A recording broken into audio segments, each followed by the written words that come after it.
ഇനി നമ്മൾ പറയാൻ പോകുന്നത് 2016 അമേരിക്കൻ സൂപ്പർ ഹീറോ ഫിലിമായ സൂസൈഡ് സ്ക്വാഡ് എന്ന മൂവിയെ പറ്റിയാണ്. ചിത്രത്തിന്റെ രചനയും സംവിധാനവും ചെയ്തിരിക്കുന്നത് ഡേവിഡ് അയർ ആണ്. ആൻഡ് ഇതൊരു DC ഫിലിമും കൂടിയാണ്. ചിത്രത്തിലേക്ക് കടക്കുന്നതിന് മുൻപ് നമുക്ക് ക്യാരക്ടേഴ്സിനെ പരിചയപ്പെടാം.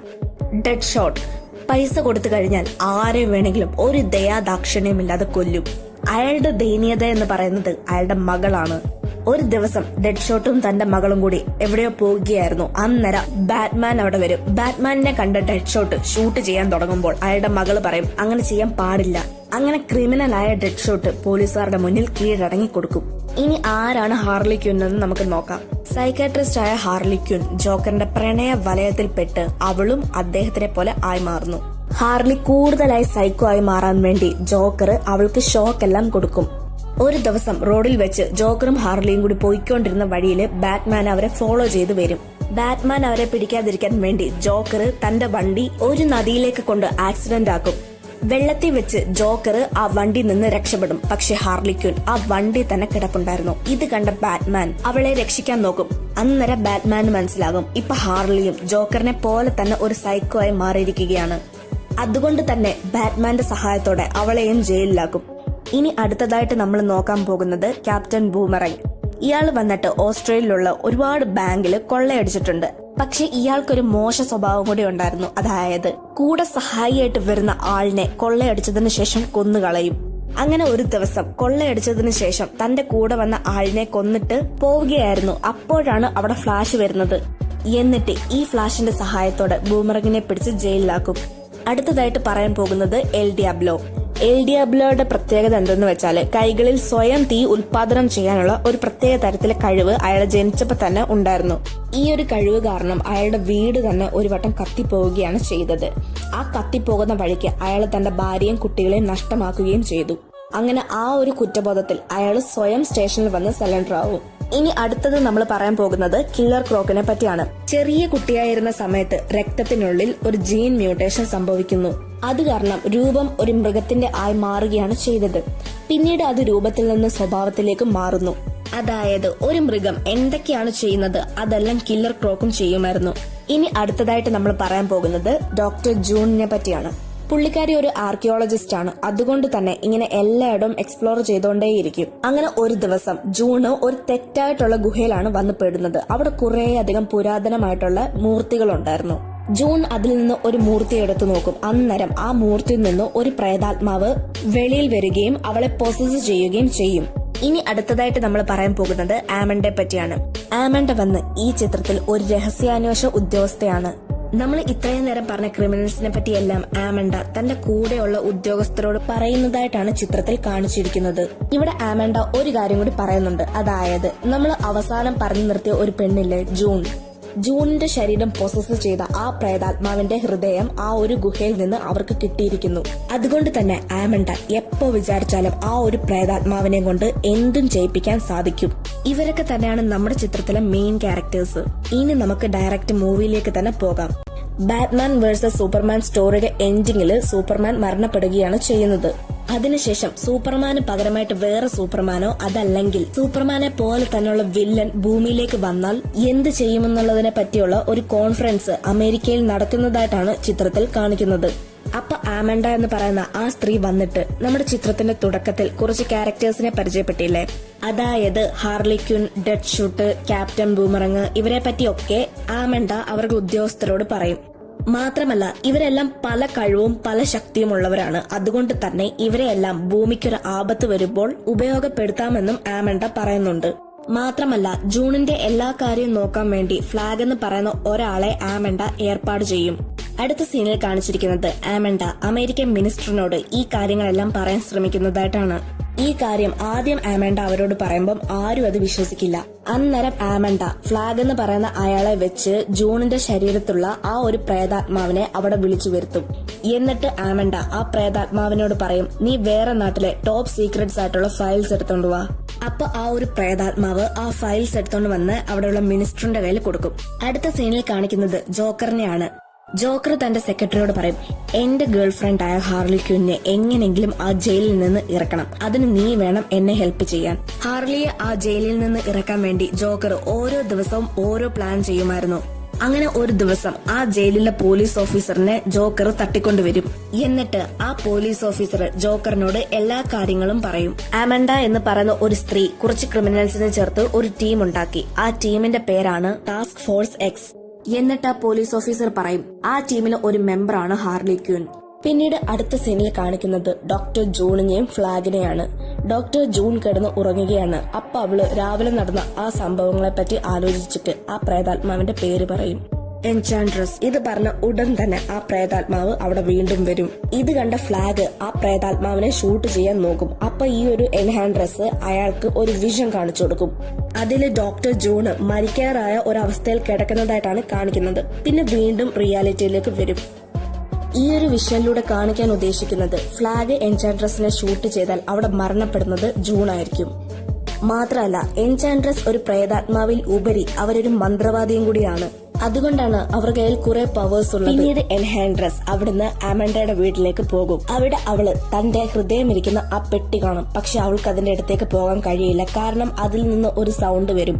അവളുടെ ഹൃദയം ആ പെട്ടിയിൽ നിന്ന് എടുക്കാൻ വേണ്ടി വല്ല മാർഗമുണ്ടോ എന്ന് കരുതി ആ വീട് മുഴുവൻ എക്സ്പ്ലോർ ചെയ്യും. അപ്പോ ആ ഒരു പ്രേതാത്മാവിന് അവിടെ വേറൊരു മൂർത്തിയും കൂടി കിട്ടും. അത് എൻഹാൻഡ്രസിന്റെ ബ്രദറിന്റെ ആയിരുന്നു. പിന്നീട് എൻഹാൻഡ്രസ് ആ മൂർത്തിയും എടുത്തോണ്ട് പോകും. എന്നിട്ട് ഈ മൂർത്തിയിലിരിക്കുന്ന തന്റെ ബ്രദറിന്റെ ആത്മാവിനെ ഒരു മനുഷ്യ ശരീരത്തിലേക്ക് പ്രവേശിപ്പിക്കും. അങ്ങനെ ഇൻക്യൂബസ് ഒരു റെയിൽവേ സ്റ്റേഷനിൽ വന്ന് പെട്ടെന്ന് മയങ്ങി വീഴും. ഇത് കണ്ട സെക്യൂരിറ്റി പോലീസ് ഓഫീസറിനെയും ഡോക്ടറിനെയും ഒക്കെ വിളിക്കും. അപ്പൊ അവരെല്ലാവരും വന്ന് ഇയാൾക്ക് എന്താണ് പറ്റിയതെന്ന് നോക്കും. അന്നേരം ഇൻക്യൂബസ് പെട്ടെന്ന് ഇവരുടെ 3 പേരുടെ ശരീരത്തിലുള്ള ആത്മാവിനെ സ്വന്തം ശരീരത്തിലേക്ക് പ്രവേശിപ്പിക്കും. ഇതുവഴി അയാൾ കൂടുതൽ ബലമുള്ള ആളായി മാറും. ആ സമയം ഇൻക്യൂബസിന് നേർക്കൊരു ട്രെയിൻ വരുന്നുണ്ടായിരുന്നു. ഇത് കണ്ട ഇൻക്യൂബസ് ആ ട്രെയിൻ തകർത്തിടും. ഈ കാര്യം അമേരിക്കൻ മിലിറ്ററി ഓഫീസർമാരും അറിയും. അതുകൊണ്ട് തന്നെ ടാസ്ക് ഫോഴ്സ് എക്സ് എന്ന് പറഞ്ഞ ആ ടീമിനെ വെളിയിൽ കൊണ്ടുവരാൻ തീരുമാനിക്കും.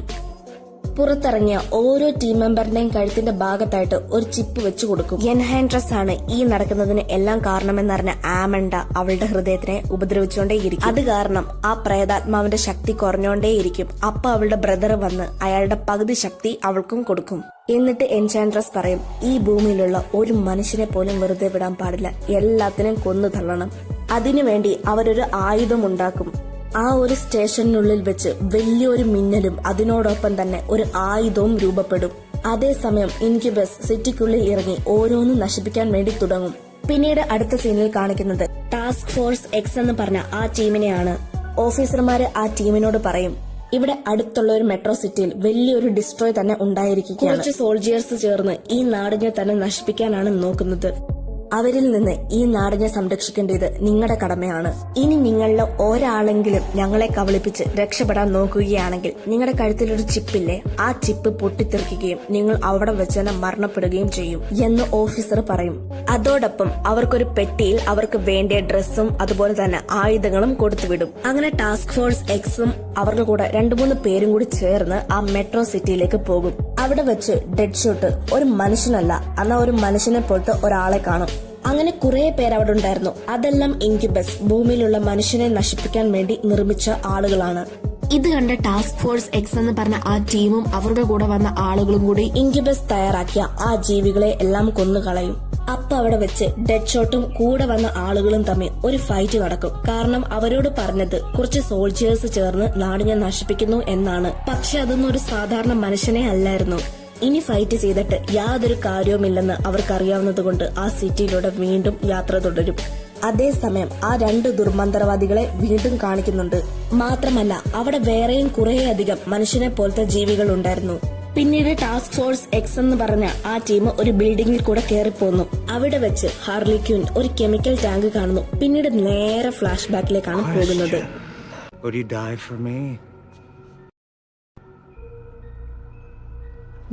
അതിൽ ഹാർലി ക്വിൻ തന്റെ പ്രണയം സത്യമാണെന്ന് കാണിക്കാൻ വേണ്ടി ആ ഒരു കെമിക്കൽ ടാങ്കിനകത്തേക്ക് എടുത്തു ചാടുന്നു.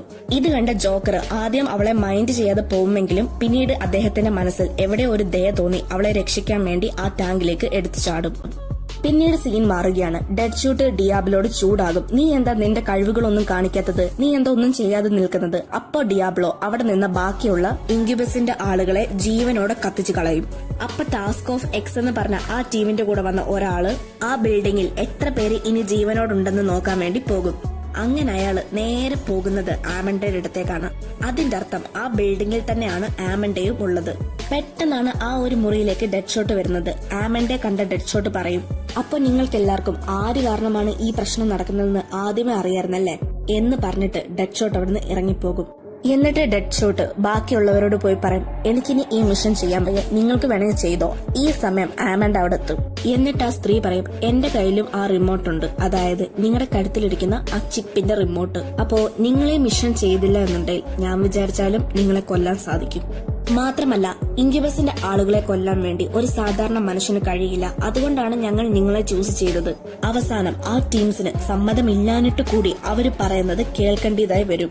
ശേഷം ആമണ്ട ആ ബിൽഡിംഗിന്റെ ഏറ്റവും മുകളിൽ ചെന്നിട്ട് മിലിറ്ററിയിലേക്ക് വിളിച്ചേക്ക് പറയാം, ഞങ്ങളെ റെസ്ക്യൂ ചെയ്യാൻ ഏതെങ്കിലും ടീംസിനെ വിടാമോ. ആ സമയം അവിടെ ഒരു ഹെലികോപ്റ്റർ ഷട്ടപ്പ് പടയെന്ന് വരും. ഇത് കണ്ട ആമണ്ട കരുതും അവരെ അവിടുന്ന് റെസ്ക്യൂ ചെയ്യാൻ ആളുകൾ വന്നതാണെന്ന്. പക്ഷേ അതിനകത്ത് ജോക്കറും ജോക്കറിന്റെ ആളുകളുമായിരുന്നു ഉണ്ടായിരുന്നത്.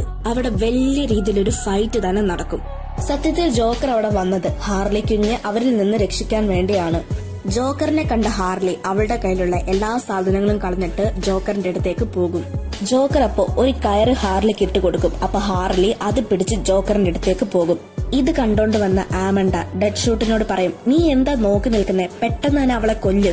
പക്ഷെ ഡെഡ് ഷൂട്ടിന് ഒരിക്കലും അവളെ കൊല്ലാൻ സാധിക്കില്ല. കാരണം ഡെഡ് ഷൂട്ടിന് അറിയാം ഒരു ഫാമിലിയുടെ വില എന്താണെന്ന്. അതുകൊണ്ട് തന്നെ അദ്ദേഹം ഷൂട്ട് ചെയ്യുന്നത് പോലെ ഒരു നാടകം ചെയ്യും. എന്നിട്ട് അദ്ദേഹം മനഃപൂർവ്വം ഉന്നം തെറ്റിച്ച് ഷൂട്ട് ചെയ്യും. ഇത് കണ്ട എല്ലാവർക്കും മനസ്സിലാകും ഡെഡ് ഷൂട്ട് മനഃപൂർവ്വം ഉന്നം തെറ്റിച്ചതാണെന്ന്. എന്നിട്ട് ആമണ്ട വീണ്ടും റെസ്ക്യൂന് ആളെ വിടാൻ വേണ്ടി വിളിച്ചു പറയും. അപ്പൊ അവിടെ ഒരു ഹെലികോപ്റ്റർ ഷഡ്ഡപടയെന്ന് വരും. ആ ഹെലികോപ്റ്റർ ജോക്കറിന്റെ ഹെലികോപ്റ്ററിന്റെ നേർക്ക് ഒരുപാട് ഷൂട്ട് ചെയ്യും. ജോക്കർ പെട്ടെന്ന് തന്നെ ഹാർലിയെ ആ ഹെലികോപ്റ്ററിൽ നിന്ന് ഒരു ബിൽഡിംഗിന്റെ മുകളിലേക്ക് തള്ളിയിടും. കാരണം ജോക്കറിന് അറിയായിരുന്നു തന്റെ ഹെലികോപ്റ്റർ എത്രയും പെട്ടെന്ന് തന്നെ പൊട്ടിത്തെറിക്കുമെന്ന്. അതുകൊണ്ട് തന്നെ ഹാർലിയെ രക്ഷിക്കാൻ വേണ്ടിയാണ് ജോക്കർ അങ്ങനെ ചെയ്തത്. ഹാർലിയുടെ മുന്നിൽ വെച്ച് തന്നെ ആ ഹെലികോപ്റ്റർ പൊട്ടിത്തെറിക്കുകയും ചെയ്യും. അതേസമയം ആമണ്ടെ റെസ്ക്യൂ ചെയ്യാനായിട്ട് വീണ്ടും ആ ഹെലികോപ്റ്റർ തിരിച്ചു വരും. അന്നേരം ആമണ്ട പോകുന്ന ആ ഹെലികോപ്റ്റർ ഇൻക്യുബസ് തകർക്കാൻ ശ്രമിക്കും. ശേഷം ആമണ്ടെ ഇൻക്യുബസ് കൂടെ കൊണ്ടുപോകും. പിന്നീട് കാണിക്കുന്നത് ടാസ്ക് ഓഫ് എക്സ് എന്ന് പറയുന്ന ആ ടീമും ബാക്കിയുള്ളവരും കൂടി ചേർന്ന് ഒരു പ്ലാൻ ഉണ്ടാക്കുന്നതായിട്ടാണ്. അപ്പൊ അതിൽ നിന്ന് ഒരാൾ പറയും, കുറച്ചു ദിവസങ്ങൾക്ക് മുൻപ് ഞങ്ങളുടെ തന്നെ സോൾജേഴ്സ് മെട്രോ സിറ്റിയുടെ അടിയിലേക്ക് ഒരു ബോംബ് വെച്ചിട്ടുണ്ടായിരുന്നു. പക്ഷെ ഇപ്പൊ അവിടെ എല്ലാം വെള്ളം കേറിയിരിക്കുകയാണ്. ഇത് കേട്ട കില്ലർ ക്രോക്ക് പറയും, എനിക്ക് വെള്ളത്തിന്റെ അടിയിൽ കുറെ നേരം നിൽക്കാൻ കഴിയും, അതുകൊണ്ട് ഞാൻ ആ ബോംബെല്ലാം എടുത്തോണ്ട് വന്ന് ഇൻക്യുബസും കൂട്ടറും ഉള്ള സ്ഥലത്തേക്ക് കൊണ്ടുപോയി ഫിറ്റ് ചെയ്യാം. അതേസമയം ബാക്കിയുള്ളവര് ആ മന്ത്രവാദികൾ ഉള്ള സ്ഥലത്തേക്ക് പോകും. ഇവരെല്ലാവരും കൂടി അവിടെ മറിഞ്ഞു നിന്ന് എൻഹാൻഡ്രസിനെയും ഇൻക്യുബസിനെയും ശ്രദ്ധിക്കുകയായിരുന്നു. പക്ഷേ എൻഹാൻഡ്രസിന്റെ ശക്തി മൂലം ഈ ടാസ്ക് ഓഫ് എക്സ് എന്ന് പറഞ്ഞ ടീം എന്തിനാണ് വന്നത്, എന്താണ് സംസാരിക്കുന്നത് എന്നതെല്ലാം അറിയാൻ സാധിക്കുന്നുണ്ടായിരുന്നു. എൻചാൻഡ്രസ് അവർക്ക് ശക്തിയും കൊണ്ട് അവിടെ നിൽക്കുന്ന ഓരോ ടീം മെമ്പേഴ്സിന്റെയും ആഗ്രഹങ്ങള് ഒരു വിഷനായിട്ട് കാണിക്കും.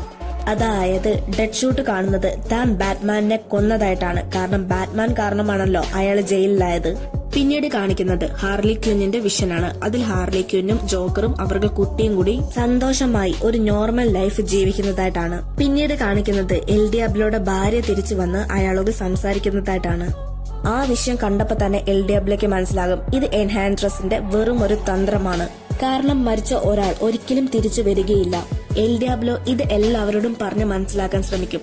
പിന്നീട് കാണിക്കുന്നത് എൽ ഡിയാബ്ലോ എൻചാൻഡ്രസിന്റെ അടുത്ത് ദേഷ്യത്തിൽ വന്ന് പറയും, നിന്റെ തന്ത്രമൊന്നും എന്റെ അടുത്ത് നടക്കത്തില്ല. അതേസമയം ഇൻക്യുബസ് അവിടെ വന്ന് എൽ ഡിയാബ്ലോയുടെ കൂടെ ഒരു ഫൈറ്റ് ചെയ്യും. കുറച്ചു കഴിഞ്ഞപ്പോൾ കില്ലർ ക്രോക്ക് സെറ്റ് ചെയ്ത ആ ഒരു ബോംബ് പൊട്ടിത്തെറിക്കും. അതിൽ ഇൻക്യുബസും എൽ ഡിയാബ്ലോയും പെട്ട് മരണപ്പെടും. ഇൻക്യുബസ് മരണപ്പെട്ടതുകൊണ്ട് തന്നെ എൻഹാൻഡ്രസിന്റെ ഒരുപാട് ശക്തി കുറയും. പവേഴ്സ് എല്ലാം നഷ്ടപ്പെട്ട എൻഹാൻഡ്രസ് ആ ടീം മെമ്പേഴ്സിനോട് പറയും, എനിക്ക് നിങ്ങളുടെ സഹായം വേണം, നിങ്ങൾ പറയുന്ന എന്താഗ്രഹവും ഞാൻ സാധിച്ചു തരാം. ഇത് കേട്ട ഡെഡ് ഷോട്ട് പറയും, ഞങ്ങൾക്ക് ഒരാഗ്രഹവുമില്ല, ഇനി ഉണ്ടേൽ തന്നെ അത് നീ സാധിച്ചു തരണ്ട. എന്നിട്ട് അവിടെ വീണ്ടും ഒരു ഫൈറ്റ് നടക്കും. അപ്പൊ പെട്ടെന്ന് ഹാർലി ക്വിൻ എൻഹാൻഡ്രസിന്റെ അടുത്ത് വന്ന് പറയും, ഇവിടെയുള്ള ആര് എന്ത് വിചാരിച്ചാലും എനിക്കത് പ്രശ്നമല്ല, പക്ഷേ എനിക്ക് എന്റെ ആഗ്രഹം മാത്രമാണ് വലുത്, നിനക്കത് സാധിച്ചു തരാൻ പറ്റുമോ? ഇത് കേട്ട എൻഹാൻഡ്രസ് പറയും, എന്താണ് നിന്റെ ആഗ്രഹം എന്ന് പറയൂ, ഞാനത് സാധിച്ചു തരാം.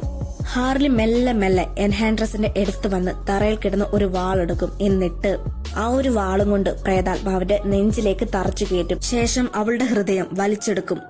ശേഷം ഹാർലി ഡെഡ് ഷൂട്ടിനോട് പറയും, വേഗം തന്നെ എൻഹാൻഡ്രസ് ഉണ്ടാക്കിയ ആ വെപ്പണിലേക്ക് ഷൂട്ട് ചെയ്യൂ. ഇവിടെ വെപ്പൺ എന്ന് പറയുന്നത് എൻഹാൻഡ്രസും ഇൻക്യുബസും കൂടി ചേർന്ന് മനുഷ്യനെ ഈ ലോകത്തിൽ നിന്ന് തന്നെ ഇല്ലാതാക്കാൻ ഉണ്ടാക്കിയ ആയുധത്തിനെ പറ്റിയാണ്. അതേസമയം കില്ലർ ക്രോക്ക് ഒരു ബോംബ് എടുത്ത് ആ വെപ്പണിലേക്ക് എറിയും. അപ്പോ ഡെഡ് ഷൂട്ട് ആ ബോംബിലേക്ക് ഷൂട്ട് ചെയ്യും. അങ്ങനെ വെപ്പണും എൻഹാൻഡ്രസും ഇല്ലാതാകും. എൻഹാൻഡ്രസ് ജൂണിന്റെ ശരീരം വിട്ടു പോയതുകൊണ്ട് ജൂണ് വീണ്ടും പഴയ അവസ്ഥയിലെത്തും. ഇത് കണ്ട എല്ലാവർക്കും സന്തോഷമാകും. എല്ലാം ശരിയായല്ലോ, ഇനി തിരിച്ചു പോകാമെന്ന് പറഞ്ഞു വരുമ്പോൾ ആമണ്ട് അവിടെ എത്തും. എന്നിട്ട് പറയും, ഞാൻ മരിച്ചു പോയെന്ന് കരുതി നീ എല്ലാം സന്തോഷിച്ചിരിക്കല്ലായിരുന്നോ? പക്ഷെ ഞാൻ മരിച്ചിട്ടൊന്നുമില്ല. നിങ്ങൾ ഇവിടുന്ന് എവിടെ പോകാനാ നോക്കുന്നത്? മര്യാദയ്ക്ക് ജയിലിലേക്ക് വന്നോ. എന്റെ കയ്യില് ആ റിമോട്ട് ഇപ്പോഴും ഉണ്ട്. അതുകൊണ്ട് ഞാൻ വിചാരിച്ച നിങ്ങളെ ഇപ്പൊ വേണമെങ്കിലും കൊല്ലാം. എന്നിട്ട് ആമണ്ട പറയും, നിങ്ങൾ നല്ലൊരു കാര്യം ചെയ്തതുകൊണ്ട് ജയിൽ ശിക്ഷയെന്ന് 10 വർഷം കുറയ്ക്കാം. ഇനി നിങ്ങൾക്ക് വേറെന്തേലും വേണമെങ്കിൽ ഇപ്പൊ തന്നെ പറഞ്ഞോ. പിന്നീട് എനിക്ക് നിങ്ങളെ വിശ്വാസം ഉണ്ടാവണമെന്നില്ല. അങ്ങനെ ഓരോരുത്തരായിട്ട് അവരുടെ ആഗ്രഹങ്ങൾ പറയും. അപ്പൊ ആമണ്ട അതെല്ലാം സാധിച്ചു കൊടുത്തിട്ട് അവരെ വീണ്ടും ജയിലിലേക്കാക്കും. പിന്നീട് കാണിച്ചിരിക്കുന്നത് ആ ജയിലെല്ലാം മുടച്ച് ജോക്കർ ഹാർലി ക്വിന്നിനെ രക്ഷിക്കാൻ വരുന്നതായിട്ടാണ്. ജോക്കറിനെ കണ്ട ഹാർലി പെട്ടെന്ന് സന്തോഷത്തിൽ കെട്ടിപ്പിടിക്കും. ആ ഒരു സീന് അങ്ങനെ തന്നെ കാണിച്ച് മൂവിയും തീരും. പിന്നീട് കാണിക്കുന്നത് ഒരു പോസ്റ്റ് ക്രെഡിറ്റ് സീനാണ്. അതിൽ ബാറ്റ്മാൻ വന്നിട്ട് ആമണ്ടയുടെ കയ്യില് കുറച്ച് ടോപ്പ് സീക്രട്സ് ആയിട്ടുള്ള ഫയൽസ് കൊടുക്കുന്നു. ആ ഒരു ഫയലിനകത്ത് അക്വാമാന്റെയും അതുപോലെ തന്നെ ഫ്ലാഷിന്റെ ഫോട്ടോ ഉണ്ടായിരുന്നു. ഇത് കണ്ട് ആമണ്ട ചോദിക്കും, ഇതെന്തിനാണ് എനിക്ക് തന്നതെന്ന്. അപ്പൊ ബാറ്റ്മാൻ പറയും, ഇതെല്ലാം എന്റെ ഫ്രണ്ട്സ് ആണ് എന്ന് പറഞ്ഞ് അയാൾ അവിടുന്ന് എഴുന്നേറ്റ് പോകും. ചിത്രത്തിന്റെ തുടക്കത്തിൽ കാണിച്ചിരിക്കുന്നത് ഒരു ജയിലാണ്. അതിനുള്ളിൽ ഒരു കുറ്റവാളി ഇരുന്ന് ബോൾ തട്ടിക്കളിക്കുന്നത് നമ്മളെ കാണിക്കുന്നുണ്ട്. അയാളെ ജയിലിൽ പിടിച്ചുകൊണ്ടിട്ടത് കൊണ്ട് ആവണം അയാൾ വളരെയധികം ദേഷ്യത്തിലാണ്. ആ ദേഷ്യം തീർക്കാൻ വേണ്ടി അയാളുടെ മുന്നിൽ വന്നിരിക്കുന്ന ഒരു കിളിയെ കയ്യിലുണ്ടായിരുന്ന ബോൾ ഉപയോഗിച്ച് ഉന്നം വെച്ച് കൊല്ലും. സെവന്റ് ഇങ്ങനെ ചെയ്തുകൊണ്ടിരിക്കുമ്പോ അമണ്ട അവിടേക്ക് വരും. ശേഷം അയാളെ വിളിച്ചുകൊണ്ട് ഒരു മുറിയിലേക്ക് കൊണ്ടുപോകും. മുൻപ് സൂയിസൈഡ് സ്ക്വാഡ് എന്ന് പറയുന്ന മൂവിയില് ടാസ്ക് ഫോഴ്സ് എക്സ് ടീമിന്റെ കഴുത്തില് ഒരു പ്രത്യേക തരത്തിലെ ചിപ്പ് വെച്ചു കൊടുക്കുന്നത് നമ്മൾ കണ്ടിട്ടുണ്ടായിരുന്നു. അതുപോലൊരു ചിപ്പ് സെവന്റെ കഴുത്തിലും വെച്ചു കൊടുക്കുന്നുണ്ട്. അടുത്ത സീനിൽ കാണിക്കുന്നത് റിക് ഫ്ലാഗിനെയാണ്. അയാളുടെ Task Force X team members ആണ് Harley Quinn, Captain Boomerang, Savant, Mongal, Weasel, Blackguard, TDK, Javelin. ഇവർ ഇത്രയും പേരും ടാസ്ക് ഫോഴ്സ് എക്സ് ടീമിന്റെ ഫസ്റ്റ് ഗ്രൂപ്പാണ്. ടാസ്ക് ഫോഴ്സ് എക്സ് ടീമിന്റെ സെക്കൻഡ് ഗ്രൂപ്പ് കൺട്രോൾ ചെയ്യുന്നത് ബ്ലഡ് സ്പോട്ട് ആണ്. അതിൽ Peacemaker, King Shark, Dot Man, Ratcatcher എന്നിവരാണ് അംഗങ്ങളായിട്ടുള്ളത്. ഇവരെല്ലാവരും കൂടി ചേർന്ന് പുതിയൊരു സൂയിസൈഡ് സ്ക്വാഡ് മിഷന് വിമാനത്തിന്റെ സഹായത്തോടു കൂടി പോവുകയാണ്. ടാസ്ക് ഫോഴ്സ് എക്സ് എന്ന് പറയുന്ന ടീം ഇപ്പോൾ 2 ടീമായി വിമാനത്തിന്റെ സഹായത്തോടു കൂടി യാത്ര ചെയ്തുകൊണ്ടിരിക്കുകയാണ്. ഏകദേശം രാത്രി സമയമായിരിക്കുന്നു. ഫസ്റ്റ് ഗ്രൂപ്പ് ഇപ്പോൾ ഉള്ളത് കോർട്ടോ മാൾട്ടീസ് ബീച്ചിലാണ്. എയ്റോപ്ലെയിൻ ലാൻഡ് ചെയ്യാൻ സ്ഥലമില്ലാത്തത് കൊണ്ട് തന്നെ അവരെല്ലാവരും വെള്ളത്തിലേക്ക് എടുത്തു ചാടും. പക്ഷേ കൂട്ടത്തിലുണ്ടായിരുന്ന വീസൽ എന്ന് പറയുന്ന ജീവിയെ പോലെയുള്ള ആൾക്ക് നീന്താൻ അറിയില്ലായിരുന്നു. എന്നാൽ ബാക്കിയുള്ളവർക്ക് നീന്താൻ അറിയാം. വീസലിന് നീന്താൻ അറിയാത്തത് കൊണ്ട് അത് വെള്ളത്തിൽ മുങ്ങിപ്പോകുന്നുണ്ട്. ഇതേ സമയം അമണ്ട അവിടെ നടക്കുന്ന എല്ലാ കാഴ്ചകളും കാണുന്നുണ്ട്. വീസലിനെ രക്ഷിക്കാൻ സെവന്റ് വരും. പക്ഷേ വീസലിനെ കരയിൽ കൊണ്ടുവന്നപ്പോഴാണ് അയാൾക്ക് മനസ്സിലായത്, അതായത് വീസൽ മരിച്ചിരിക്കുന്നു. മിഷനിലേക്ക് കടക്കുന്നതിന് മുൻപ് കൂട്ടത്തിലുണ്ടായിരുന്ന ഒരാൾ മരിച്ചതിൽ അവർക്കെല്ലാവർക്കും ഒരുപാട് വിഷമം തോന്നും. പെട്ടെന്ന് ഇവരുടെ കൂട്ടത്തിലുള്ള ബ്ലാക്ക് ഗാർഡ് പറയും, ഹേയ് നോക്കൂ, ഞാൻ അവരെ കൂട്ടിക്കൊണ്ട് വന്നിട്ടുണ്ട്, നിങ്ങൾ ഇവരെ എന്തു വേണേലും ചെയ്തോളൂ. ബ്ലാക്ക് ഗാർഡ് ഇങ്ങനെ പറഞ്ഞു തീർത്തതും അയാളെ ആരോ ഇരുട്ടിൽ നിന്ന് തലയ്ക്ക് നേരെ ഷൂട്ട് ചെയ്യും. എല്ലാവരും ഇപ്പോൾ ഇവിടെ എന്താണ് സംഭവിക്കുന്നത് എന്ന് അറിയാതെ നിൽക്കുകയാണ്. ഇന്നേരമാണ് ടാസ്ക് ഫോഴ്സ് എക്സ് ടീമിന്റെ മുന്നിലേക്ക് കുറെ അധികം മിലിറ്ററി ആളുകൾ വരുന്നത്. ശരിക്കും പറഞ്ഞാല് ബ്ലാക്ക് ഗാർഡ് ഈ ടാസ്ക് ഫോഴ്സ് എക്സ് ടീമിനെ മിലിറ്ററി ആളുകളുടെ മുന്നിലേക്ക് ഒറ്റിക്കൊടുത്തു കഴിഞ്ഞാൽ അയാൾക്ക് സ്വയം രക്ഷപ്പെടാമെന്ന് കരുതിയാണ് ഇങ്ങനെ പറഞ്ഞത്. എന്നാൽ ബ്ലാക്ക് ഗാർഡ് വിചാരിച്ചതുപോലെ ഒന്നും നടക്കില്ല. ആ മിലിറ്ററി ആളുകൾ അയാളെ തന്നെ ആദ്യം കൊല്ലും. ഇതെല്ലാം കാണുന്ന ഹാർലി ക്വിന്നിന് വളരെയധികം ദേഷ്യം വരും. പിന്നീട് ടാസ്ക് ഫോഴ്സ് എക്സ് ടീമും ആ മിലിറ്ററി ആളുകളും തമ്മിൽ ഒരു വലിയ ഫൈറ്റ് ആണ് നടക്കുന്നത്. ഈ ഒരു ഫൈറ്റ് കാരണം സൂയിസൈഡ് സ്ക്വാഡ് ടീമിലെ, അതായത് ടാസ്ക് ഫോഴ്സ് എക്സ് ടീമിലെ ക്യാപ്റ്റൻ ബൂമറങ്, മംഗൽ, TDK ഇവരെല്ലാവരും മരിക്കും. അവിടെ നടക്കുന്ന ഫൈറ്റ് എല്ലാം കണ്ട് പേടിച്ച് സവന്റ് അവിടുന്ന് ഓടി രക്ഷപ്പെടാൻ ശ്രമിക്കും. സവന്റ് ഓടുന്ന കണ്ട അമണ്ട അയാൾക്ക് വാണിംഗ് കൊടുക്കുന്നുണ്ട്, നിങ്ങൾ രക്ഷപ്പെടാൻ ശ്രമിക്കാതെ അവിടെ പോയി അവരോടൊപ്പം ഫൈറ്റ് ചെയ്യൂ. എന്നാൽ സവന്റ് അതൊന്നും കേൾക്കാതെ രക്ഷപ്പെടാൻ ശ്രമിക്കും. അതുകൊണ്ട് അമണ്ട അയാളുടെ കഴുത്തിലുള്ള ചിപ്പ് ഓൺ ആക്കുകയും സവന്റ് മരിക്കുകയും ചെയ്യും. കാരണം ടാസ്ക് ഫോഴ്സ് എക്സ് ടീമിലെ ആരെങ്കിലും ഒരാൾ മിഷനിൽ നിന്ന് ഓടി രക്ഷപ്പെടാൻ ശ്രമിച്ചാൽ അയാളെ കൊല്ലും. അതാണ് നിയമം. അതിനുവേണ്ടിയാണ് ടീമിലെ ഓരോരുത്തരുടെ കഴുത്തിലും ഈ ചിപ്പ് വെക്കുന്നത്. ഇനി ഫസ്റ്റ് ഗ്രൂപ്പിൽ ആകെ അവശേഷിക്കുന്നത് ഹാർലി ക്വിന്നും ഫ്ലാഗുമാണ്. ഇതേ സമയം അവിടേക്ക് ടാസ്ക് ഫോഴ്സ് എക്സ് ടീമിന്റെ സെക്കൻഡ് ഗ്രൂപ്പ് വരും. ആ ഗ്രൂപ്പിന്റെ നേതൃത്വം വഹിക്കുന്നത് ബ്ലഡ് സ്പോട്ട് ആണ്. അവര് വരുമ്പോഴേക്കും ബീച്ചിലുണ്ടായിരുന്ന എല്ലാ മിലിറ്ററി ആളുകളുടെ ശ്രദ്ധ അമണ്ട മാറ്റും. ഈ സമയമാണ് നമ്മളെ ഫിലിമിന്റെ ടൈറ്റില് ദ സൂയിസൈഡ് സ്ക്വാഡ് എന്ന് എഴുതി കാണിക്കുന്നത്. പിന്നീട് നമ്മളെ ടാസ്ക് ഫോഴ്സ് എക്സ് ടീം മിഷന് പോകുന്നതിന് 3 ദിവസം മുൻപുള്ള രംഗങ്ങളാണ് കാണിക്കുന്നത്. സൂപ്പർമാനെ ഷൂട്ട് ചെയ്ത് പരിക്കേൽപ്പിച്ചതുകൊണ്ട് ബ്ലഡ് സ്പോട്ടിനെ ജയിലിലാക്കിയിരിക്കുകയാണ്. ബ്ലഡ് സ്പോട്ട് ജയിലിലുള്ള ടോയ്ലറ്റ് എല്ലാം വൃത്തിയാക്കിക്കൊണ്ടിരിക്കുകയാണ്. ഇന്നേരം അവിടേക്ക് അമണ്ട വരും. നോക്കൂ, നിങ്ങൾക്ക് നല്ലപോലെ ഉന്നം വെക്കാൻ അറിയാവുന്ന ഒരാളാണ്, അതുകൊണ്ട് തന്നെ ഞങ്ങളുടെ സൂയിസൈഡ് സ്ക്വാഡ് ടീമിൽ ജോയിൻ ചെയ്യൂ. എന്നാൽ ഇത് കേൾക്കുന്ന ബ്ലഡ് സ്പോട്ട് തനിക്ക് നിങ്ങളുടെ മിഷനിൽ ചേരാൻ താല്പര്യമില്ലെന്ന് പറയും. ഇതേ സമയം ബ്ലഡ് സ്പോട്ടിനെ കാണാൻ അയാളുടെ മകള് അവിടേക്ക് വരും. അയാളുടെ മകള് എവിടുന്നോ ഒരു ക്ലോക്ക് അടിച്ചു മാറ്റി, അതുകൊണ്ട് അവളെ പിടിച്ച് ജയിലിലിടും. എന്നാൽ ജയിലിലാക്കുന്നതിൽ നിന്ന് രക്ഷിക്കാൻ അമണ്ടയ്ക്ക് കഴിയുമെന്ന് ബ്ലഡ് സ്പോട്ടിന്റെ മകള് പറയും. ഇത് കേൾക്കുന്ന അമണ്ട പറയും, നിന്റെ മകളെ രക്ഷിക്കണമെങ്കിൽ ഞങ്ങളുടെ ടീമിൽ ചേർന്നേ മതിയാകൂ. അവസാനം തന്റെ മകൾക്ക് വേണ്ടി Bloodsport Task Force X ടീമിൽ ഒരു മെമ്പർ ആകും. ഇതിനെ തുടർന്ന് ബ്ലഡ് സ്പോട്ടിന് ടാസ്ക് ഫോഴ്സ് എക്സ് ടീമിനെയും ടീം മെമ്പേഴ്സിന് ബ്ലഡ് സ്പോട്ടിനെയും പരിചയപ്പെടുത്തി കൊടുക്കും. പീസ് മേക്കർ, ഇയാള് വളരെ നല്ലൊരു ഫൈറ്റർ ആണ്. റാറ്റ് ക്യാച്ചർ, പേര് പോലെ തന്നെ ഇവളെ കൊണ്ട് എലികളെ പിടിക്കാനും കഴിയും, അതിനെ കൺട്രോൾ ചെയ്യാനും സാധിക്കും. മാത്രമല്ല ഇവളുടെ കയ്യില് ഒരു എലിയുമുണ്ട്. കിങ് ഷാർക്ക്, ഇത് ശരിക്കും പറഞ്ഞാല് ഒരു സ്രാവാണ്. എന്നാൽ ഇതിന് കരയിലും വെള്ളത്തിലും ഒരുപോലെ ജീവിക്കാൻ കഴിയും, അതുപോലെ തന്നെ അപകടകാരിയുമാണ്. പോൾക്ക ഡോട്ട് മാൻ, ഇയാളുടെ വസ്ത്രത്തില് അല്ലെങ്കിൽ ശരീരത്തില് ഒരു പ്രത്യേക തരത്തില് ഡോട്ട് ഉണ്ട്. ആ ഡോട്ട് ഒരു ആയുധമാക്കി മാറ്റാനും അദ്ദേഹത്തിന് കഴിയും. ഡോട്ടിന്റെ പവർ ഉപയോഗിച്ച് ഒരു മനുഷ്യനെ അല്ലെങ്കിൽ ഒരു വസ്തുവിനെ പൂർണ്ണമായിട്ടും ഇല്ലാതാക്കാൻ സാധിക്കും. അവിടെ വെച്ച് ആദ്യമായി ബ്ലഡ് സ്പോട്ട് വീസലിനെയും കാണുന്നുണ്ട്. പക്ഷെ അദ്ദേഹത്തിന്റെ ടീം മെമ്പർ ആയിരുന്നില്ല വീസൽ. കോർട്ടോ മാൾട്ടീസിൽ പുതിയ ഗവൺമെന്റ് ഭരണത്തിന് കയറിയിരിക്കുകയാണ്. അവർ ഐലൻഡിലുള്ള ഒരുപാട് പേരെ ഇല്ലാതാക്കി. ഇപ്പോൾ ആ ഗവൺമെന്റ് സ്റ്റാർഫിഷ് എന്ന് പറയുന്ന ഒരു പ്രൊജക്ട് ചെയ്യാൻ തീരുമാനിച്ചിരിക്കുകയാണ്. ആ പ്രൊജക്ട് ഉപയോഗിച്ച് ലോകം മുഴുവനും തന്റെ നിയന്ത്രണത്തിൽ ആക്കുന്നതാണ് അവരുടെ ലക്ഷ്യം. പിന്നീട് വീണ്ടും നമ്മളെ ഇപ്പോൾ നടക്കുന്ന കാര്യങ്ങളാണ് കാണിക്കുന്നത്. ടാസ്ക് ഫോഴ്സ് എക്സ് ഫസ്റ്റ് ഗ്രൂപ്പിലെ മെമ്പറായ ജാവലിൻ കുറച്ചു ജീവനും കൂടി ബാക്കി അവശേഷിച്ച് മരിക്കാറായ നിലയിൽ കിടക്കുകയാണ്. ആരും കാണാതെ ജാവലിൻ ഹാർലി ക്വിന്നിനോട് പറയും, എന്തായാലും ഞാൻ മരണപ്പെടും, അതുകൊണ്ട് എന്റെ ആയുധങ്ങളെല്ലാം നീ എടുത്തോളൂ. ഇങ്ങനെ പറഞ്ഞ് കുറച്ചു കഴിഞ്ഞതും ജാവലിൻ മരണപ്പെടും. എന്നാൽ ഇതേ സമയം മിലിറ്ററിയിലെ ആളുകൾ വന്ന് ഹാർലി ക്വിന്നിനെ അവിടുന്ന് തട്ടിക്കൊണ്ടു പോകും. മാത്രമല്ല റിക് ഫ്ലാഗിനെയും ആരോ തട്ടിക്കൊണ്ടു പോകും. മറുവശത്ത് പോൾക്ക ഡോട്ട്മാന് എന്തോ അലർജി വന്ന് മുഖത്തെല്ലാം വെട്ടം വരികയാണ്. ഇതേ സമയം ഉറങ്ങിക്കിടക്കുന്ന റാറ്റ് കാസറിനെ നൈസായി കിങ് ഷാർക്ക് തിന്നാൻ തുടങ്ങുന്നത് ബ്ലഡ് സ്പോട്ട് കാണും. പെട്ടെന്ന് ബ്ലഡ് സ്പോട്ട് കിങ് ഷാർക്കിനെ ഒരു ദയാദാക്ഷിണ്യമില്ലാതെ ഷൂട്ട് ചെയ്യും. ഇന്നേരം കിങ് ഷാർക്ക്, എടാ ഞാൻ രാവിലെ മുതൽ ഒന്നും കഴിച്ചിട്ടില്ല, എനിക്ക് പിന്നെ വിശക്കില്ലേ, നീയൊന്നും എനിക്കൊന്നും കഴിക്കാൻ തന്നതുമില്ല. ഇവര് സംസാരിച്ചുകൊണ്ടിരിക്കുമ്പോ അമണ്ട സെക്കൻഡ് ഗ്രൂപ്പിന് പിന്നെയും ഓർഡർ കൊടുക്കും. റിക് ഫ്ലാഗിനെ ആരോ തട്ടിക്കൊണ്ട് പോയിരിക്കുകയാണ്, നിങ്ങൾ എത്രയും പെട്ടെന്ന് അദ്ദേഹത്തിനെ കണ്ടുപിടിക്കണം. അങ്ങനെ ടാസ്ക് ഫോഴ്സ് എക്സിന്റെ സെക്കൻഡ് ഗ്രൂപ്പ് ഫ്ലാഗിനെ അന്വേഷിച്ചു പോകും. കാടിനുള്ളിൽ ഒരു ഏർമാടം പോലെ അവര് കാണും. അതിനുള്ളിൽ കുറച്ച് ഗാർഡ്സും ഉണ്ടായിരുന്നു. കിങ് ഷാർക്ക് ഓൾറെഡി വിശന്നിരിക്കുകയാണ്. ഗാർഡ്സിനെ കണ്ടതും അവരെയൊക്കെ ഈ ഷാർക്ക് കൊന്നു തിന്നും. ഇതേ സമയം ബാക്കി മെമ്പേഴ്സും അവനവന്റെ പവേഴ്സ് ഉപയോഗിച്ച് ആ ഗാർഡ്സുമായി ഫൈറ്റ് ചെയ്ത് അവരെ കൊല്ലുന്നുണ്ട്. അങ്ങനെ അവര് ഫ്ലാഗിനെ കണ്ടെത്തും. എന്നാൽ ഫ്ലാഗ് വളരെ സന്തോഷത്തോടെ കൂളായി ഇരിക്കുന്നതാണ് അവര് കാണുന്നത്. ബ്ലഡ് സ്പോട്ടിനെയും ടീമിനെയും കണ്ട ഫ്ലാഗിന് ഒരുപാട് സന്തോഷമാകും. എന്നാൽ അതോടൊപ്പം ദേഷ്യവും. കാരണം ടാസ്ക് ഫോഴ്സ് എക്സ് എന്ന് പറയുന്ന ടീം ഇപ്പോൾ അടിച്ചു കൊന്നത് ഇവരെ ഈ മിഷനിൽ സഹായിക്കാൻ വന്ന ഫ്രീഡം ഫൈറ്റേഴ്സിനെയാണ്. ഇതൊക്കെ കാണുന്ന ഫ്രീഡം ഫൈറ്റേഴ്സിന്റെ ലീഡറായ സോൾ സോറിയയ്ക്ക് നല്ല പോലെ ദേഷ്യം വരുന്നുണ്ട്. അടുത്ത സീനിൽ കാണിക്കുന്നത് ദ തിങ്കർ എന്ന് പറയുന്ന സയന്റിസ്റ്റിനെയാണ്. ഇദ്ദേഹമാണ് സ്റ്റാർഫിഷിന്റെ പ്രൊജക്ട് ചെയ്യുന്നത്. പ്രൊജക്ടിന്റെ നേതൃത്വം വഹിക്കുന്നത് ലുണ എന്ന് പറയുന്ന ഒരാളാണ്.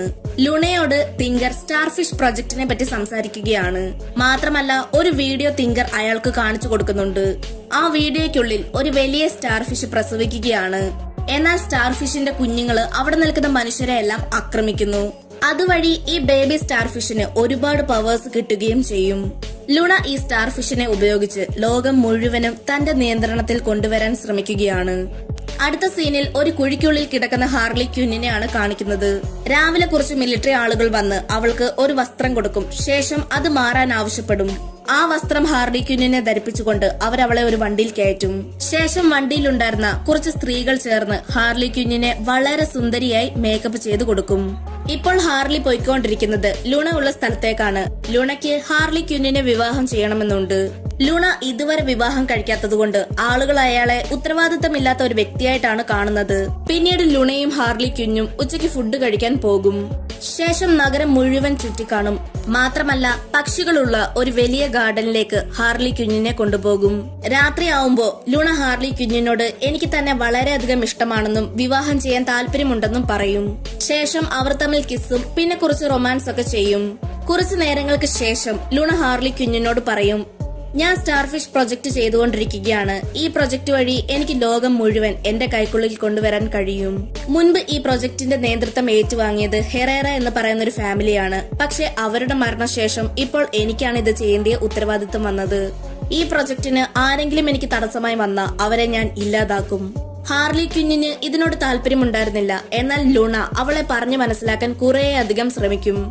പക്ഷെ ഹാർലിക്ക് ഒരു പ്രാവശ്യം ചതിക്കപ്പെട്ടത് ഓർമ്മയുണ്ട്. അതുകൊണ്ട് ഇനിയും ചതിക്കപ്പെടാൻ അവൾ ആഗ്രഹിക്കുന്നില്ല.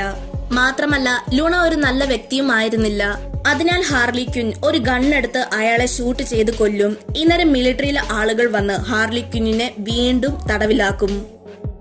ഇതേ സമയം ടാസ്ക് ഫോഴ്സ് എക്സ് ടീം മുൻപോട്ട് യാത്ര ചെയ്തുകൊണ്ടിരിക്കുമ്പോൾ പോൾക്ക ഡോട്ട്മാൻ അയാൾ ഇങ്ങനെ ആകാനുള്ള കാരണം പറയും. തന്റെ അമ്മ മക്കളുടെ നേരെ പരീക്ഷണം ചെയ്ത് അവരെ ഒരു സൂപ്പർ ഹീറോ ആക്കുന്നതിൽ എപ്പോഴും ബിസി ആയിരുന്നു. അങ്ങനെയിരിക്കെ എന്റെ നേരെ പരീക്ഷണം ചെയ്ത് അലർജി വന്നതുകൊണ്ടാണ് ഞാൻ ഇങ്ങനെ ആയത്.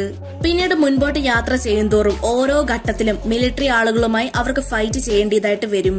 സ്റ്റാർഫിഷ് പ്രോജക്റ്റും അത് ചെയ്യുന്ന ആളെയും അന്വേഷിച്ചുകൊണ്ട് ഇപ്പോൾ അവരൊരു ബസ്സിൽ യാത്ര ചെയ്തുകൊണ്ടിരിക്കുകയാണ്.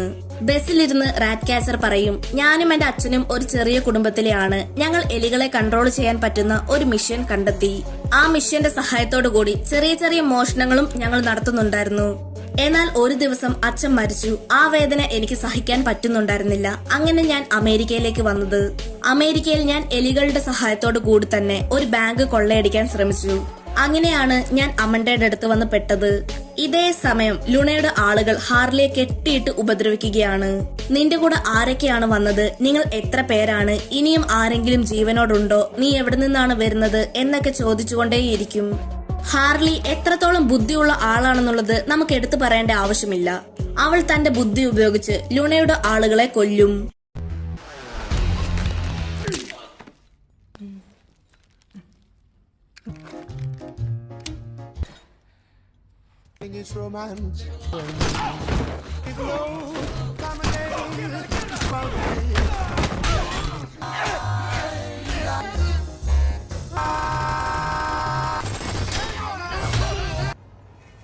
കുറച്ച് ലേറ്റ് ആയിട്ടാണേലും ടാസ്ക് ഫോഴ്സ് എക്സ് ടീം ഹാർലിയെ രക്ഷിക്കാൻ വരും. അവരെ കണ്ട ഹാർലിക്ക് ഒരുപാട് സന്തോഷം തോന്നും. പിന്നീട് വീണ്ടും ടാസ്ക് ഫോഴ്സ് എക്സിന്റെ ഫസ്റ്റ് ഗ്രൂപ്പും സെക്കൻഡ് ഗ്രൂപ്പും ഒന്നിച്ചു ചേർന്ന് സൂയിസൈഡ് സ്ക്വാഡ് മിഷനിന് പോകും. ദ തിങ്കർ എന്ന് പറയുന്ന സയന്റിസ്റ്റിന്റെ സഹായത്തോടെ കൂടിയാണ് അവർ ആ പ്രൊജക്ട് നടക്കുന്ന ലാബിലേക്ക് പോകുന്നത്. ലാബിലുണ്ടായിരുന്ന ഗാർഡിനെ എല്ലാം അവര് കൊല്ലും.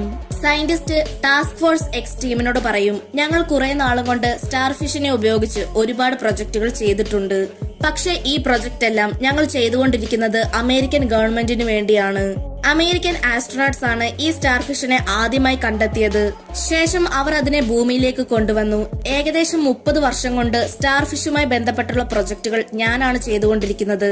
എന്നാൽ അമേരിക്കൻ ഗവൺമെന്റിന് അറിയാമായിരുന്നു സ്റ്റാർഫിഷിനെ ഉപയോഗിച്ചുള്ള ഈ ഒരു എക്സ്പെരിമെന്റ് ഒരിക്കലും നടക്കില്ലെന്നുള്ളത്. നിയമവശാൽ തെറ്റാണ് ഇവർ ചെയ്യുന്നത്. ഇങ്ങനെ ചെയ്തുകൊണ്ട് ഇവർ നേരിടാൻ പോകുന്ന പ്രശ്നങ്ങളെല്ലാം ലുണയുടെയും അവരുടെ ആളുകളുടെയും തലയിൽ കെട്ടിവെക്കും. അതുകൊണ്ട് അമേരിക്കൻ ഗവൺമെന്റ് പിടിക്കപ്പെടാൻ സാധ്യതയുള്ള എന്തെങ്കിലും തെളിവുകൾ ഉണ്ടേൽ അതെല്ലാം നശിപ്പിക്കാൻ വേണ്ടിയാണ് എന്നെ ഇങ്ങോട്ട് പറഞ്ഞയച്ചത്. ഇത് കേൾക്കുന്ന ഫ്ലാഗ് ലാബിൽ നിന്ന് ഗവൺമെന്റിന് എതിരെയുള്ള തെളിവുകൾ കളക്ട് ചെയ്യും. പക്ഷേ ഇത് കണ്ടുകൊണ്ടുവരുന്ന പീസ് മേക്കർ ഫ്ലാഗിന്റെ കയ്യിലുള്ള ചിപ്പ് പിടിച്ചു വാങ്ങാൻ ശ്രമിക്കും. കാരണം അതിനുള്ളിലാണ് ഗവൺമെന്റിന് നേരെയുള്ള തെളിവുകളെല്ലാം ഉള്ളത്. പീസ് മേക്കർ ഇങ്ങനെ ചെയ്യാൻ കാരണം അമൻഡ പറഞ്ഞിട്ടാണ്. അമൻഡ അവരോട് സ്റ്റാർഫിഷ് പ്രൊജക്ട് ഒരിക്കലും നടക്കാൻ പാടില്ലെന്ന് മാത്രമേ പറഞ്ഞിട്ടുണ്ടായിരുന്നുള്ളൂ. അവര് പറഞ്ഞ കാര്യമല്ലാതെ വേറൊരു കാര്യവും ആരും ചെയ്യാൻ പാടില്ല. അതാണ് അവരുടെ റൂൾ. മാത്രമല്ല അവരും ഗവൺമെന്റിന്റെ ഈ രഹസ്യങ്ങൾ പുറത്തു കൊണ്ടുവരാൻ ആഗ്രഹിക്കുന്നുണ്ടായിരുന്നില്ല. പക്ഷെ ഇതിന്റെ ഇടയിലും പീസ് മേക്കറും ഫ്ലാഗും തമ്മിൽ ഫൈറ്റ് ചെയ്യുകയാണ്. അവസാനം പീസ് മേക്കർ ഫ്ലാഗിനെ കൊല്ലും. എന്നാൽ ഫ്ലാഗിന്റെ കയ്യിലുണ്ടായിരുന്ന ചിപ്പും എടുത്തുകൊണ്ട് റാറ്റ് ക്യാച്ചർ അവിടുന്ന് പോകാൻ ശ്രമിക്കും. പക്ഷെ ഇത് കണ്ടുകൊണ്ടുവരുന്ന പീസ് മേക്കർ ഗണ്ണ് കാണിച്ച് റാറ്റ് ക്യാച്ചറിന്റെ കയ്യിൽ നിന്ന് ആ ചിപ്പ് വാങ്ങാൻ ശ്രമിക്കും. ഇതേ സമയം മിലിറ്ററി ആളുകൾ അവിടേക്ക് വന്ന് ഫൈറ്റ് ചെയ്യും. അത് കാരണം ലാബിലുള്ള സ്റ്റാർഫിഷ് റിലീസായി ആദ്യം തന്നെ ദ തിങ്കർ എന്ന സയന്റിസ്റ്റിനെ കൊല്ലും. മാത്രമല്ല ആ ബിൽഡിംഗ് മെല്ലെ മെല്ലെ ഇടിഞ്ഞു വീഴാൻ തുടങ്ങും. പിന്നീട് ഇതെല്ലാം നടക്കുന്നതിന് 8 മിനിറ്റ് മുൻപുള്ള സീനാണ് കാണിക്കുന്നത്. ശരിക്കും ആ മിലിറ്ററി ആളുകൾ വന്നതുകൊണ്ടല്ല അവിടെ ഇത്രയും പ്രശ്നമുണ്ടായതും സ്റ്റാർഫിഷ് റിലീസായതും. പോൾക്ക ഡോട്ട്മാന്റെ വെപ്പണായ ഡോട്ടിൽ ബോംബ് സ്പർശിച്ചതുകൊണ്ടാണ് അവിടെ ഇത്രയും വലിയൊരു സ്ഫോടനം നടന്നത്. ബിൽഡിംഗിൽ വെള്ളം വന്ന സമയത്ത് ഷാർക്ക് ബിൽഡിംഗിന്റെ മുകളിൽ നിന്ന് താഴേക്ക് വീഴും. അവിടെയാണെങ്കിൽ മിലിറ്ററി ആളുകളും ഉണ്ട്. അവര് ഷാർക്കിനെ ഷൂട്ട് ചെയ്ത് കൊല്ലാൻ ശ്രമിക്കുമെങ്കിലും ഷാർക്ക് മരിക്കില്ല. ഷാർക്ക് നിലത്തുനിന്ന് എഴുന്നേറ്റ് മിലിറ്ററി ആളുകളെ ഓരോന്നായി കഴിക്കാൻ തുടങ്ങും. പിന്നീട് വീണ്ടും നമ്മളെ ഇപ്പോൾ നടക്കുന്ന കാര്യങ്ങളാണ് കാണിക്കുന്നത്. ബിൽഡിംഗ് ഒരു സൈഡിലോട്ട് മറിഞ്ഞു വീഴാൻ നേരം ഹാർലി ക്വിന്നും ബ്ലഡ് സ്പോട്ടും ഡോട്ട്മാനും ഓപ്പോസിറ്റ് സൈഡിലേക്ക് എടുത്തു ചാടി രക്ഷപ്പെടാൻ ശ്രമിക്കും. എന്നാൽ ബ്ലഡ് സ്പോട്ട് നേരെ താഴേക്ക് വീഴും. അവിടെ തന്നെയാണ് പീസ് മേക്കർ റാറ്റ് ക്യാച്ചറിനെ കൊല്ലാനായി തുനിഞ്ഞു നിൽക്കുന്നത്. ബ്ലഡ് സ്പോട്ടിനെ കണ്ട പീസ് മേക്കർ അദ്ദേഹത്തിനെ കൊല്ലാൻ വരും. പീസ് മേക്കർ ബ്ലഡ് സ്പോട്ടിന് നേരെ ഷൂട്ട് ചെയ്യും.